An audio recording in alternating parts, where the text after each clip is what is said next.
Hey guys, this is going to be my second video. It's going to be on my customized Ruger 1022. I'm kind of going to try and do a video on all the firearms I own. And again, this gun is safety checked. Nothing in the chamber, it's been pre-safety checked. Where I acquired this firearm was from my dad's uncle. Has over 1,000 firearms, big collector. Just gave me it. It's just a standard birch stocked carbine with a standard 18.5-inch barrel. Just wood stock, basic carbine. It's got the older version with an aluminum trigger guard in it. Pretty nice 1022 shot. I thought it needed some upgrades, so we're just going to start, just like my other reviews, just going to start from the butt and work to the front. So pretty much the whole butt is, I replaced it with a Hogue overmolded stock, which is really nice. It's got a rubbery texture on it, nice recoil pad, swivel stud.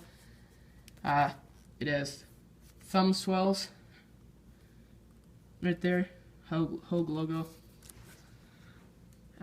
It's got a flat forend for a bipod, another swivel stud. It's got nice texturing here, very nice grippy forend. The fit is really nice. It eliminates any trigger group wobble that was there before. So that's that. Now we'll move on up to the trigger group. Inside here is a Volquartsen target hammer with the bushings. I kept all the springs factory, and again this reduces the trigger pull from about, I would say it was about 7.5 down to, we'll give you a visual here. This is exactly 2.5 pounds. See, it's such a big difference. Very light. Minimal creep or take it. Also added a auto bolt release, which simply allows you to, when the bolt is to the rear, I did this by myself. You just give this a tug backwards and it comes forward instead of having to mess around with the auto bolt or the release down there. I also added a shooter's ridge extended mag release, which simply allows you to push this and the magazine will drop out. Because this is an older one, it had the one where you had to actually dig your finger up in there and push, so I upgraded to that too. I don't think there's anything else in the trigger group. Nope. So moving on to pretty much the receiver, we'll remove the mag for this and we'll open up the bolt. So what I did here was I'll start with the bolt first. The bolt has been polished by me. As you can see, you can kind of see my face in there, to a mirror finish. That really helps slicking it up.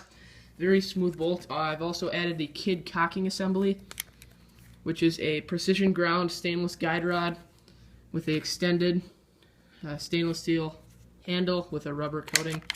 Really smooths everything up. Comes with 3 springs, a standard, a subsonic, and a high velocity. The standard is in here right now. So pretty much with this you can cycle subsonic loads if you use that spring, which is very cool, a versatility feature. I've also polished the inside of the receiver. You open up the bolt free here. I don't know if you can see in here, but that used to have a powder coating on it right there. That's been polished, along with the side has been polished to a mirror finish, and the top.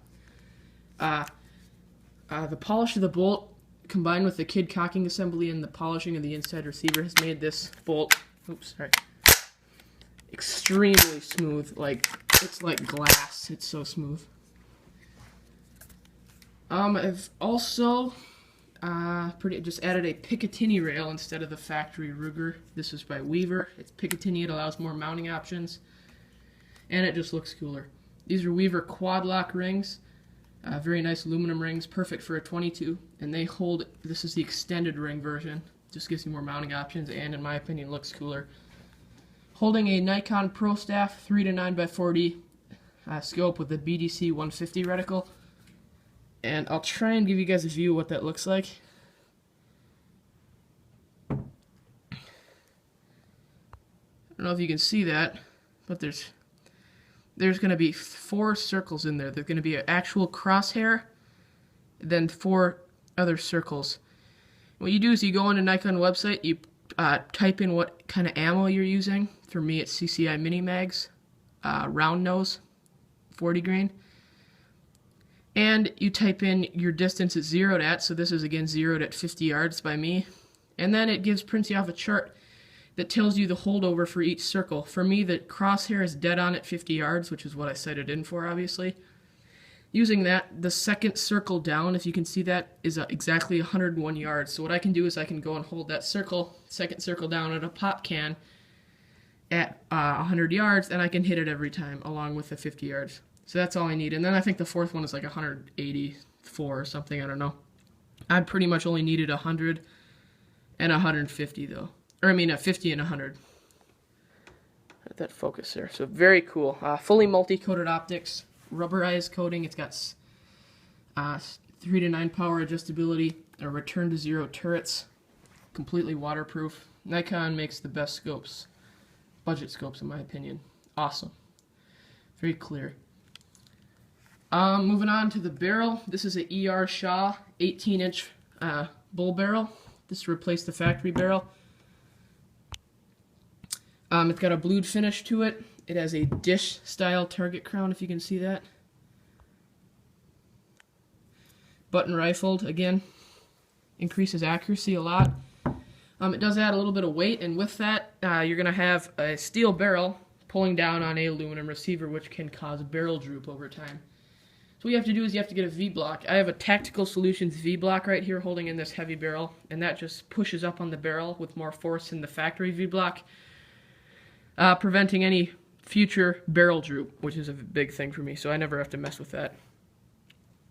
Along with this, down here there is just a Allen head takedown screw instead of the flat head, which allows you to torque it to a certain tightness, and it doesn't strip as easily. I think we've pretty much covered everything. The scope. I also have a Harris bipod I use on this. The barrel, we covered the stock, the internals. That's pretty much it for this gun. I've done everything I need to do to this. The only thing I might do is get an extended mag release that wraps around the trigger guard by Tactical Solutions or Kid or something. Oh, there's also a Kid bolt buffer in here, which is a steel pin with a rubber core around it, and that just helps in not making that clangy noise. It just hits rubber. It's like thud, thud, thud instead of clang. So that's my customized 1022. Hope you guys like it. I love it. It's taught me a lot about firearms, and pretty much the first gun I built myself. If you have any questions, I can do a takedown video, pretty much any part on this gun if you want. Lubrication, cleaning. Just leave it in the comments below and subscribe if you can. That'd mean a lot. Try and get this channel going. Thanks. Hope you have a nice day. That's my review of the Ruger 1022.